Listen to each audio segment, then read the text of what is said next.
Of all the creatures in the animal kingdom, only one has the capacity to communicate through the spoken word. The baby human, born to talk. The first 2 years are a journey filled with exploration and joy. But even before the baby human can utter a word, they are busy with experiments in communication. Cooing, babbling, gesturing, listening, and imitating, until they finally master the ability to produce complete words. This, then, is that journey for the baby human. But I don't like Jonathan. But soon you're gonna give birth and we haven't found the name. The process of learning language begins long before the baby human comes into the world. What about the one? The fetus experiences all kinds of sensations in the mother's womb. An environment especially rich for the sense of hearing. By 24 weeks, the fetus's inner ear has developed, and it can already hear sounds, the sound of the mother's heartbeat, and even more than that, the sounds of the outside world.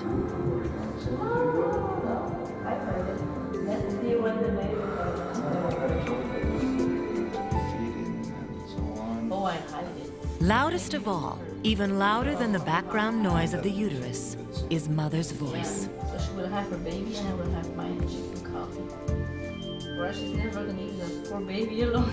Over the next few months of gestation, the fetus becomes familiar with the voices of both parents. You surprised me with that. Yeah, they can. Well, they can make mistakes. And research has shown that the melody and rhythms of their speech make its heart beat faster. For sure. This is the beginning of an ongoing communication between the baby human and the outside world. The baby human comes into the world ready to communicate. And in the beginning, the best way is crying. It elicits an immediate response. Crying is an involuntary signal of distress. The baby human can't really make any other sounds yet because they have small mouths, large tongues, and at this age, their larynx is high in the throat to prevent choking. But even though Heather's cries are involuntary, her mother responds. Yay! Oh, my poor baby. Oh. It's Heather's first way of knowing that the sounds she is making are a way of communicating. Yes, much better, eh? And that when she does, there is someone listening. When Heather hears her mother's voice, it immediately soothes her.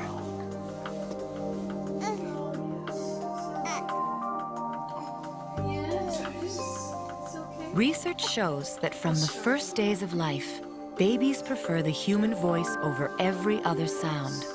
But what is surprising is just how attuned to language they are. It's okay. Look how strong you are, right? How beautiful you are. Yes, good girl. Janet Worker lays 12-hour-old Marissa into a bassinet.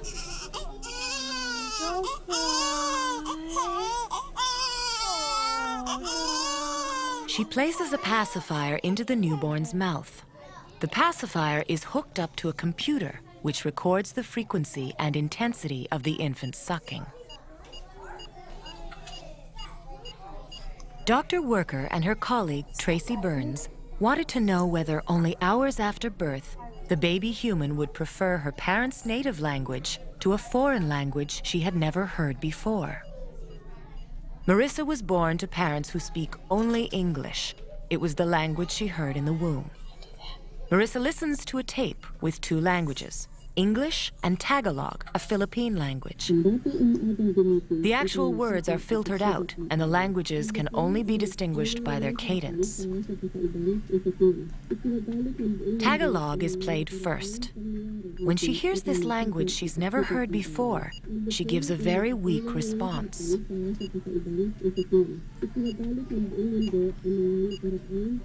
But when she hears English, her parents' language, she reacts completely differently.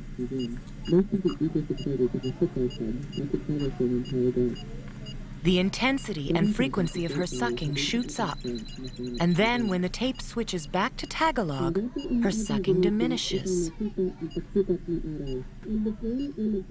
This reveals two amazing facts: that baby humans begin to learn the properties of language in the womb, and at birth, they prefer the rhythms of their native language to those of an unfamiliar one.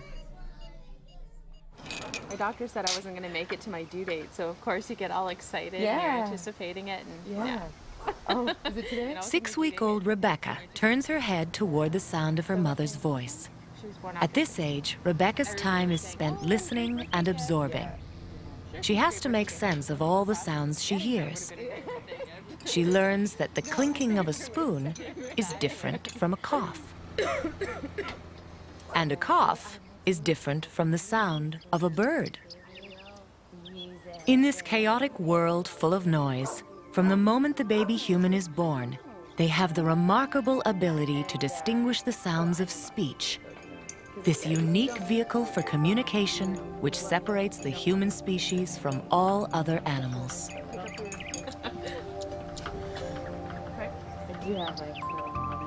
In fact, from the moment the baby human comes into the world, they are equipped with this exceptional capacity.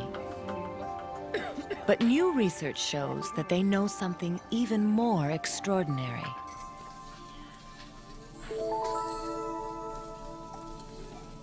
Nelson is less than 24 hours old. During his 9 months in the womb, he heard his parents communicating in English. As in the previous experiment, the pacifier is hooked up to a computer that registers the frequency and intensity of his response. Dr. Rushen Shi's experiment is designed to see if at this early age, the baby human can distinguish between different parts of speech. Nelson listens to a tape which contains 2 lists of words. The first is a list of prepositions and articles, words that have no meaning on their own, like to, in, or it. As Nelson listens, the computer registers his level of response.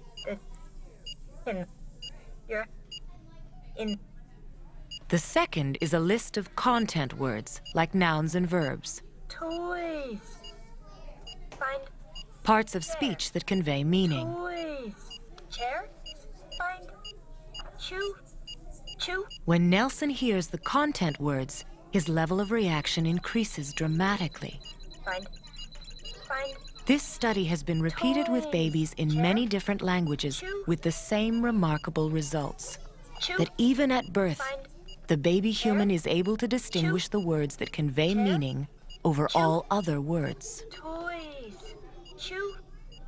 Find chair. Did you have a good day? 3-month-old Phoenix's repertoire of language has just expanded. Oh His larynx has finally dropped at this age, and he's deeply engrossed in a conversation with his mother. no. Say hey, Mama. Say hi, Mama. As Phoenix vocalizes, his mother responds, affirming the communication, giving meaning to his utterances. You had a hard day. You tell me all about it? You tell me about your day?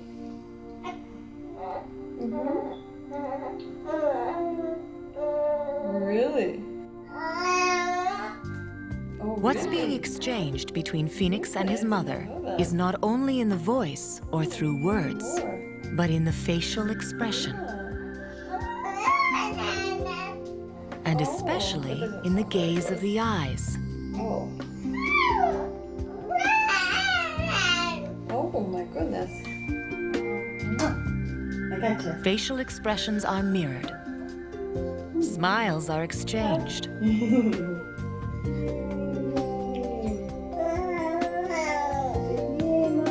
Mother speaks. Baby responds. A rhythm is established.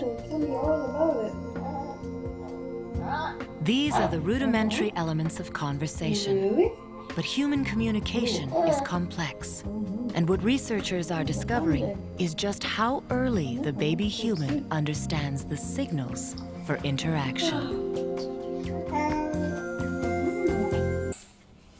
What are those unspoken elements that the baby human learns to read in another human face? Paige.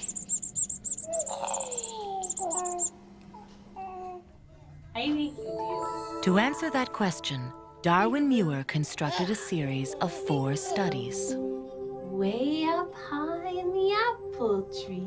For the first experiment, Rachel's mother is sitting facing her daughter. She talks and sings and tries to engage her. And down came the apple. 5-month-old Rachel looks like she's enjoying her mother's performance. Yeah. Then suddenly, her mother's face goes completely still. Rachel smiles, makes noises, all in an effort of trying to communicate with her mother. When she finds that she can't elicit a response, she gets frustrated.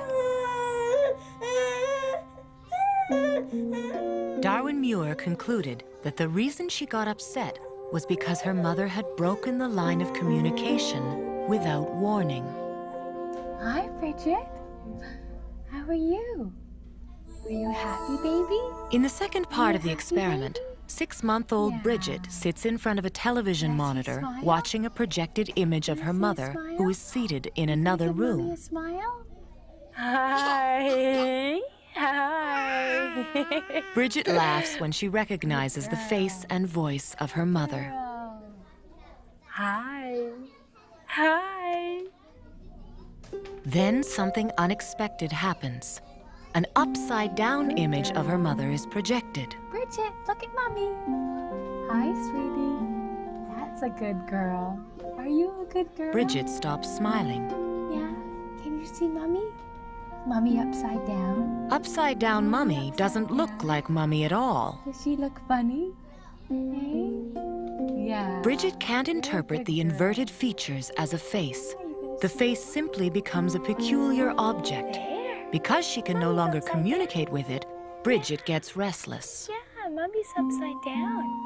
What do you think of that? Do you like that? For the third of the 4-part study, little Rachel watches a television monitor which displays a pre-recorded image. It's of a happy-faced researcher accompanied by her happy voice. Can you? You're such a wonderful baby. Yes, you are. Rachel is visibly delighted.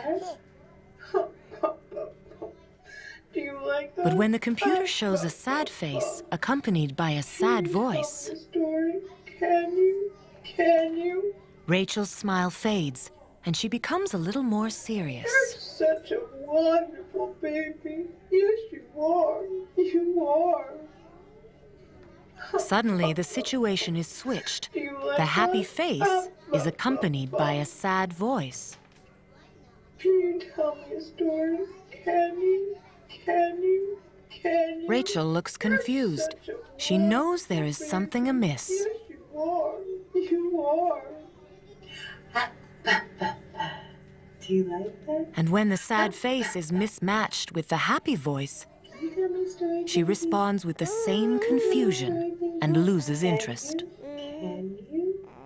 The researchers concluded that the baby human at a remarkably young age is keenly attuned to emotional expressions in both the face and in the voice, and knows that the emotion in the face and the voice are supposed to match. You are. Ashton Rose. The last part of the experiment involves eye gaze, a crucial part of human communication. Babies instinctively know that gazing is one of the ways to rivet the interest of adults and maintain a relationship. So Darwin Muir wanted to see how an infant responds when only eye contact is disrupted. What are you doing? Ashton's mother continues to speak without altering anything but her eye line. Oh my goodness. Oh my goodness. At first, Ashton tries to get her mother's attention back, and when she can't, she gets upset. Yes. Oh my goodness. Oh my goodness. It showed the researchers that even something as small as the eyes play an essential role in human interaction. Mommy loves you. Oh, you're such a pretty little girl. Oh, that's great. Oh, baby. 老鼠拉拉去邊？拉去大東街。 The baby human is born to be a citizen of the world. 後街有乜嘢賣？ They have an amazing innate capacity to learn any language on Earth. 拉去邊？ But if babies are born universal linguists, how do they eventually become what researchers call culture-bound language specialists? 後街有乜嘢賣？有先。 That's the question that puzzled researchers. 6-month-old Matthew sits on his mother's lap. A researcher sits opposite and keeps his attention on a colorful toy while a tape plays two sounds. One is ba and the other is da, a sound only used in Hindi and one which most English-speaking listeners can't distinguish from the English sound da. During the initial training period, a toy bunny is lit up in a large glass box to the side of Matthew the instant the da sound is played.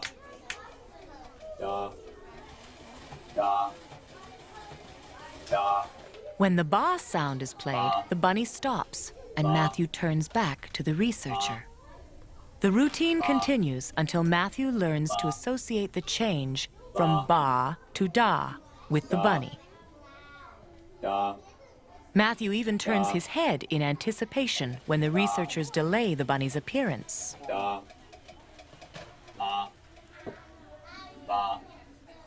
Matthew is now ready for the test phase of the experiment. A new tape is played, this time with two different da sounds that are only used in Hindi. Even though they are two completely different sounds, an adult who can't speak Hindi doesn't hear the difference. But Matthew immediately turns his head towards the bunny when he hears the change from one Hindi da to the other. Although he has never heard Hindi spoken, researchers recognize that at 6 months, he is still the universal listener, able to distinguish all sounds. Emma, who is 4 months older than Matthew, has come to the lab for the first time. After a similar training routine as Matthew, she's presented with the same problem of distinguishing the two different Hindi da sounds. But at this age, Emma, whose parents speak only English, doesn't react when there is a change from one to the other. She is more interested in the toy in front of her than the bunny. This leads the researchers to conclude that by 10 months, the baby human stops being the universal listener and, like the adult of the species, no longer hears the difference between the two sounds. So what happens in the baby human's brain during the period between 6 and 10 months? Why do they lose their capacity for distinguishing sounds from another language? It isn't just that the developing child loses the skill, but as the brain is sorting out the chaotic world of sound unique to their particular language, it begins to filter out sounds which aren't heard in its environment. This makes the baby human unable to hear some of the distinctions of other languages. 刘姐姐今天要跟大 But what happens if they are exposed to a second language during this period? 一个圈圈。 That's what researchers in Pat Cool's lab tried to answer. 套在她的鼻子 Infants 上 between the ages of 9 and 10 months are brought to the lab for a series of 12 sessions during which they are exposed to games and stories in Mandarin. 刘姐姐要跟小朋友说一个小小熊西西。 Even though Mandarin is not a language 9-month Delaney is used to hearing, she is all attention, enjoying the story that Dr. Hui Mei Liu is reading. After the 12 sessions of exposure, she will be brought back for testing to see if she's absorbed any Mandarin. 熊西西 9.5-month-old Matthew has completed the 12 sessions and is back for the test. He is dressed in a cap with electrodes hooked up to a computer. It will record the electrical activity in his brain in response to the sounds he hears.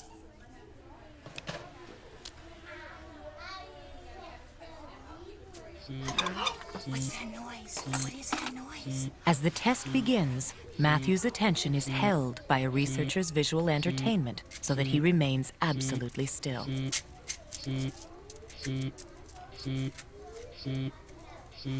On a loudspeaker, two sounds are repeated.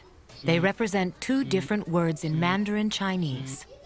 An adult who hasn't grown up speaking Mandarin can't hear the difference between the two sounds.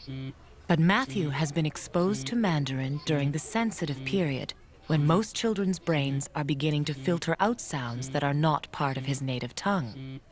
When his brain activity is reviewed on the computer, the two lines on the graph clearly show that he is discriminating between the two Mandarin sounds. The results of the study suggest that a child brought up with more than one language can learn the sounds of both languages. But it's the capacity to reproduce sounds that fuels the next stage of the journey towards speech. Sleep? Did you? Paige's mother is talking in a distinctive speech pattern that mothers the world over use when speaking to their infants. Sleep? It's what linguists call the universal motherese or fatherese. Take off your pajamas. Let's get your pajamas off. But no matter by whom it's spoken, it has distinct features. There you go. Yeah? Let's take one arm. A sing-song quality. Good girl. Let's get your other arm out. There's your other arm. The voice is pitched higher. There you go. Does that feel good, Paige? Does that feel good? And the sentences are reduced to short phrases. You're such a happy girl this morning. Yes, you are. You're a very happy girl this morning. Babies clearly respond to the sound of this comfort language. Oh, here they are.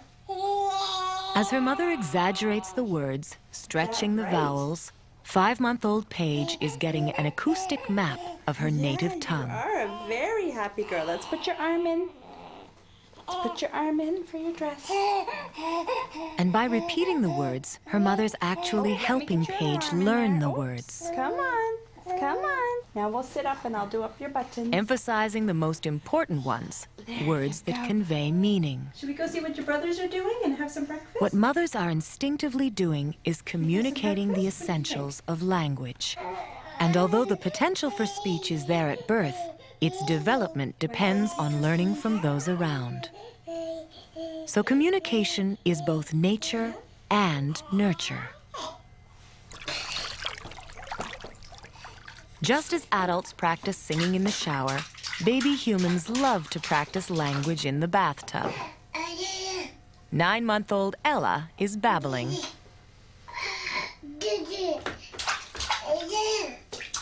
In the beginning, all babies across all cultures babble the same way.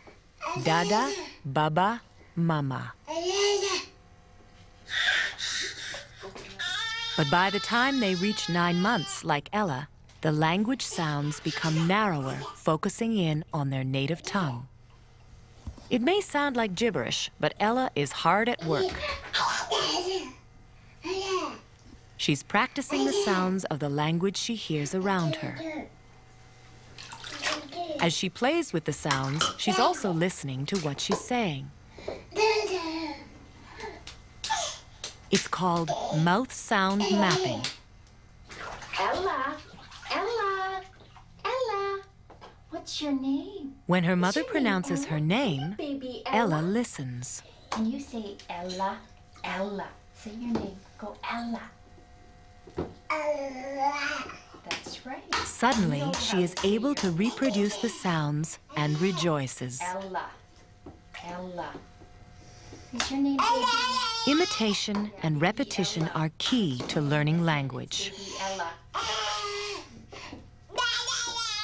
But babbling is only one of the ways Ella expresses herself. The baby human possesses one other essential tool that is inseparable from communication. Long before the baby human learns to speak, they recognize that communication is more than just sounds and words. An important part of conveying feelings, intentions, and desires can be transmitted through a gesture.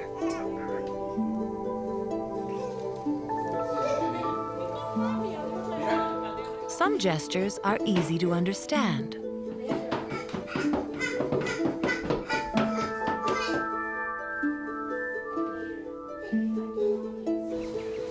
But one gesture is special. Pointing represents a huge mental leap for the baby human.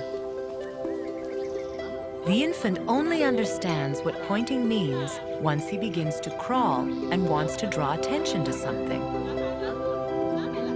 Through pointing, Aaron continues a conversation with his parents. Pointing is such an important gesture that it has been the subject of much research. Dr. Amanda Woodward's studies investigated what exactly the baby human understands about pointing. Do babies understand that there is a connection between the person pointing and the object? Hi. Look. 8-month-old Bob has been watching Amanda Woodward point and look at a teddy bear over and over again. When Dr. Woodward sees that Bob is bored, she proceeds to the test phase of the study. She flips the position of the toys. Okay. Hi. Look. When Dr. Woodward points to the teddy bear, even though it's in a new position, Bob is not interested. He has had enough of looking at the teddy bear. Okay. Hi. Look. But when she points to the ball, Bob's attention is caught because she is now pointing to a new object. His attention suggests he recognizes that it's not the hand that's important, but the object it's pointing to. Pointing is a uniquely human gesture of communication. When humans see a pointing finger, they know that they will see something interesting. All they have to do is look in the direction of the pointing. No other creature in nature, not even primates, understand what humans mean by pointing. They will look at the finger, not at what it indicates. Pointing is also the way humans learn the names of things. But is pointing alone enough for the baby human to learn new words? There he is. It's in here. Do you want to see it? That's the question Amanda Woodward set out to explore in this experiment. No, you're not so sure. Oh, look. Look at this. Look, it's the Toma. 13-month-old Max is invited to the lab. Dr. Woodward and researcher Ashley Brown show him an object with an invented name. Wow, it's the Toma. Do you see? Look, it's the Toma. Both researchers are looking at and pointing to the object when Ashley says the name. Look, where's the Toma? Can you get the Toma? Then Max is asked to pick out the Toma. Good job. You found the Toma. Yay. Good work. He quickly learned the name of a new object. I just want to show you something else. Then Max is shown another object. Look. This time, Amanda Woodward still points and looks at the object. Look. Look, it's the Dax. Do you see it? But Ashley, who names it, looks in the opposite direction. Look, it's the Dax. Max doesn't know where to direct his attention. Hey, it's the Dax. Can you get the Dax? Where's the Dax? Under these conditions, Max never comes to understand what the word Dax refers to. You want to put it in here? The research clearly shows that in order to learn new words, the baby human needs to follow both the pointing and the gaze of the person speaking. For the deaf, the gesture of pointing is deeply connected with communication. 10-month-old Kezia and 20-month Erica are friends. Both are children of deaf parents whose only means of communicating is through sign language.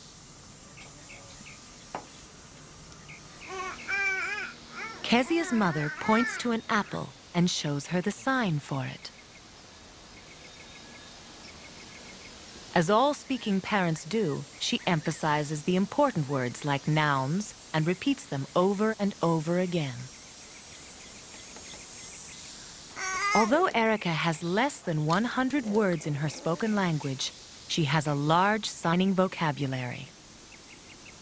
It's easier to sign than produce words. Controlling the hands is less complicated than coordinating the tongue, lips, and jaw. In fact, the centers of the brain that control physical movements develop earlier than the speech centers. When Erica sees a dog approaching, she begins to slap her thighs. It's the sign for dog. In her excitement, she keeps repeating the sign. Even Kezia, who is only 10 months, can be taught.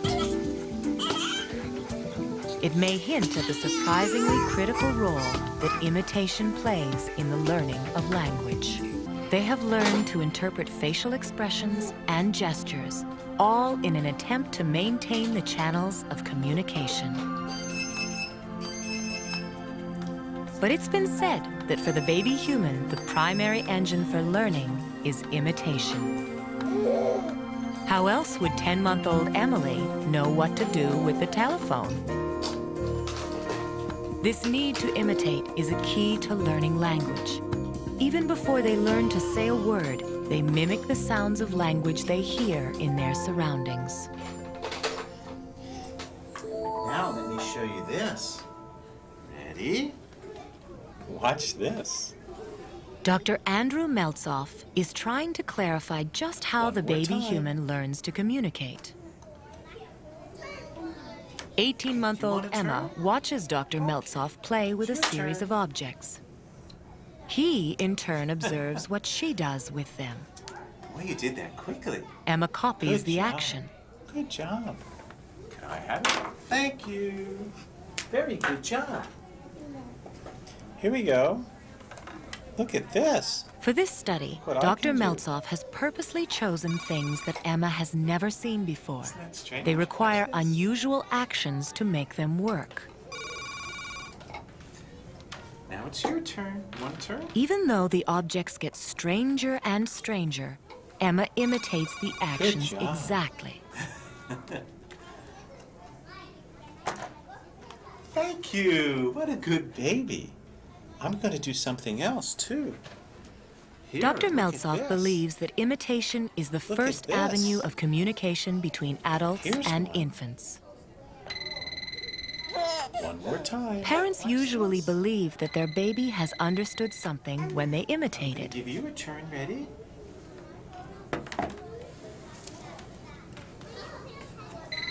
Good job. Not only does she understand what to do with the objects, but she nice understands the smile. rules What of a the nice game, smile. taking turns. Can I have it back? This back and forth, which is at the Thank core of you. conversation.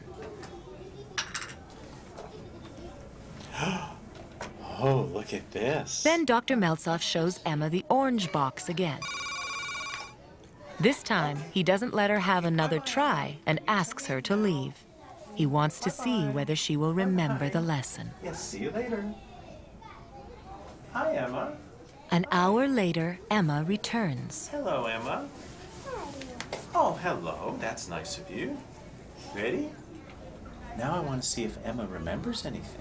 Here we go, Emma. Do you remember this? Good job. Such is the power of imitation. You're very good at that. I think the answer to that is yes, Emma remembers. Very good job. What's this? Imitation and turn-taking are the cornerstone of communication. The teddy bears. But there are also more subtle aspects. See? Soft. Emily, is that soft? How does the baby human understand that other people have something to say that's directed at them? Who is inside? Open the door and see. What are the signals that the baby human learns to interpret as communication? To explore this question, Susan Johnson devised an ingenious experiment to discover the clues that babies look for. 14-month-old Jaina is sitting on her mother's lap. What's this? Hi there. She watches intently as a researcher communicates with a green puppet. Really? So how was your trip? The interaction is structured like a conversation. The researcher speaks, and the puppet makes a noise as if in response. Oh, I've always wanted to go there. After all, communication is a two-way street. Right, I know what you mean. Jaina follows the volley between the researcher and the puppet, anticipating each one's statement. Oh, we sure did miss you, and it's great to have you back. Then the researcher leaves. Jaina is left with a strange character. After an uneasy moment of silence, Jaina initiates an interaction. The puppet responds. A conversation gradually develops.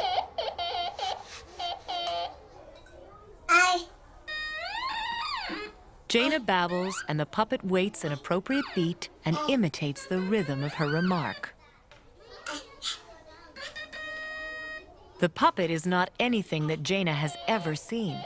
So how does she know it's something that she can communicate with? Susan Johnson believes it's because from a very early age, babies recognize the give and take of conversation, the underlying structure of communication. Oh, I can smell something. I smell with my nose.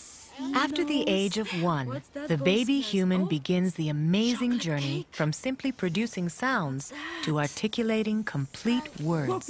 Doggy would like to smell Within the the first cake. 18 months, the baby human picks up an active vocabulary of between 50 and 100 words. Where's your nose?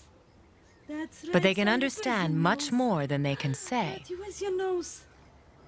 Nose? Matthew's They can nose, that's respond right to there. questions Matthew's and nose, follow Martha's simple nose. instructions. Oh, right there. Martha's nose. Almost 70% of their first words are nouns, names of things they know from daily life, Ice cream. We like to eat ice creams when it's hot outside. or like things this. that are really unforgettable. Cookie? Red cookie? That could be, looks like. Or maybe red Food and body parts are high on the list. apple. The cookie goes right in his tummy. You see your tummy? Where's Raya's tummy?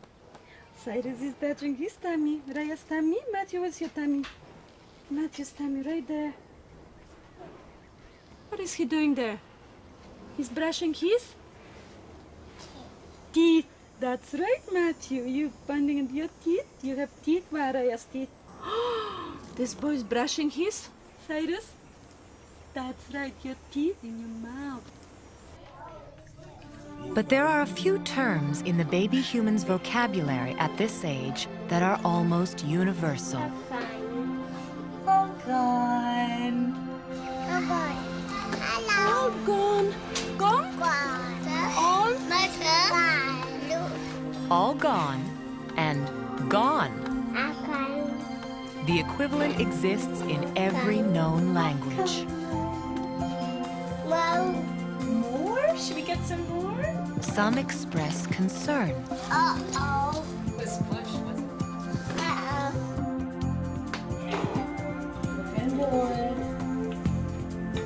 Uh-oh. Uh-oh. And some are reserved for calamity. Oh, no. What happened? Oh, no. Happy. Help me. Blue. That's right, blue. At this stage of development, the baby human's brain is busy mapping sounds to words to meaning, figuring out the puzzle of language. But sometime between 18 months and 2 years, a mysterious language event takes place, and it propels the baby human from infancy into childhood. Where's that? That one there? That guy over there? The sounds they have been practicing, the meanings they have attributed to them, all seem to come together. How many there are? Suddenly, they grasp the idea that everything has a name. Grandma. A new phrase enters their vocabulary. What's that? Look at that. A great mental leap is taking place. The phenomenon is called the language explosion. Say hi. Hi, Mommy. Hi. What is it that the baby human pays attention to that helps speed up the learning of new words? He's back away. Oh no, he's brown. Look, he sees you. What would he do? Would you pet him? To find out, Susan Jones and her colleagues developed a special study. Can you say Tika? Tika, good job. Maya is a 17-month-old toddler. In the basket. She is in the early stages of language learning and has about 50 words in her vocabulary. Careful with my Tika. Careful with my Tika. This is her first of 8 weekly sessions with a researcher. Can I see the Tika? Can you say bye-bye, Tika? Bye-bye, Tika. Phew. God. Look at my wazzle. Look at my wazzle. The researcher shows her a series of objects which have been given invented names. Oh, good job. Oh. Can I get another wazzle? Can I get another wazzle? Look. Here's my other wazzle. I'm gonna put it on my finger. They have the same shape, but are made of different colors and materials. Wazzle on your nose. Yeah. We've got a basket. Can you put the wazzle in the basket? By participating in these training sessions, Maya is learning to pay special attention to shape. Shake the basket. Oh, look at that wazzle. Researchers wanted to determine whether shape is an aid in learning new Look words. at this. This is not a wazzle. We don't want to play with that one. We'll put it back. Mallory is almost 2 years old. She has completed her 8th weekly visit and has now come back to be tested. Woog. It's a woog. Can you say woog? Woog. That's a woog. Did you get She is shown an object and told its name is a wug. this thing? Then she is shown a group of objects which all have common features, but only one is similar in shape. This. Can you find me another woog? When asked to find another wug, Mallory identifies it by its shape rather than by any other trait. Okay, Mallory, look at this one now. This is a riff. Researchers Can you say concluded riff? that shape is crucial for learning the names of things. In fact, these studies have shown that the vocabulary of children who have been trained to pay special attention to shape increased by more than 3 times as much as other children. All right. Thank you very much. During the language explosion, children shift into the next stage of language development. From isolated words, they move to micro-sentences of 2 words. Do you think that cat is sleeping? Yeah. Yes. Oh. The enunciation is still far from perfect, and it often takes someone familiar with the child to translate. What's this? Chicken. Chicken? What the chicken says? Flock. Quack. Flock, flock, flock. Which color is that? Yeah. Red. You wanna put it on? Come on. You do it. You put it up here. It's an exciting time. New vistas open up. What else? Their playing changes dramatically now. Shaba eat croissant? Very nice talking, yeah. Adults often see themselves mirrored in actions and in words. With the spoon, you can make it like this.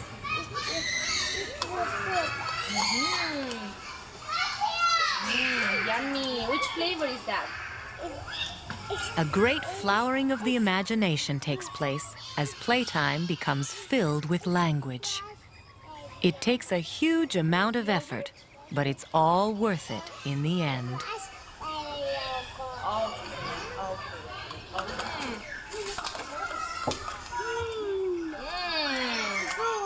Good, delicious.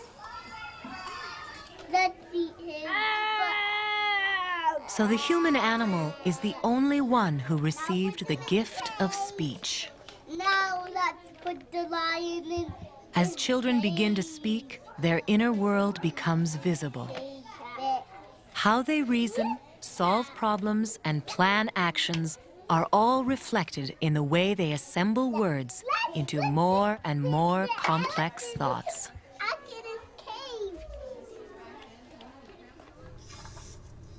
Could you in the rain? It's the end of the day, and Miranda is getting ready for bed. Not on a train, that's right. Not in a At 22 months, she is in the midst of her language explosion. It's a time when the baby human learns a minimum of one new word every 90 minutes. Eat green eggs and? By the time they reach 2 years of age, they typically use over 300 words and understand about 1,000.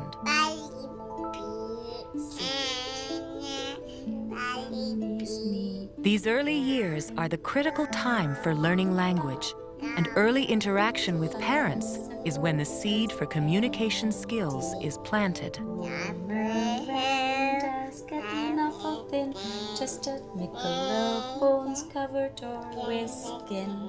Like all other babies, Miranda has learned to talk by listening to and imitating the adults in her environment.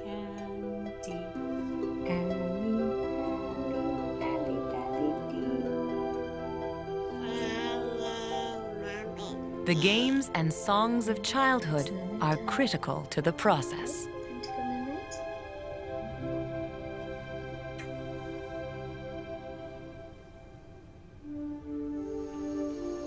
Bedtime is a time for quiet, to be alone. Miranda uses these moments before falling asleep to rehearse what she has learned during the day.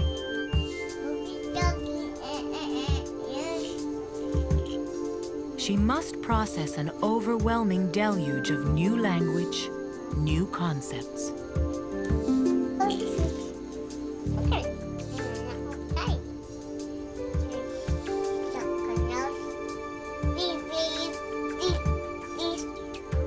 Her baby years have passed. She is now on the threshold of moving into childhood. In a short 2 years of life, Miranda has accomplished an amazing amount of work. She has gone from cooing to babbling syllables and finally to words.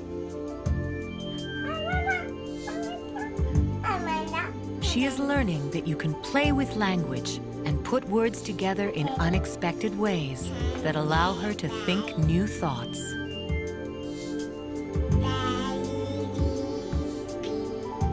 Language is an indispensable part of being human. It allows humans to express feelings, to reflect on the past and imagine a future. For the baby human, a whole new way of relating to the world is about to open up. One they can't even begin to dream of.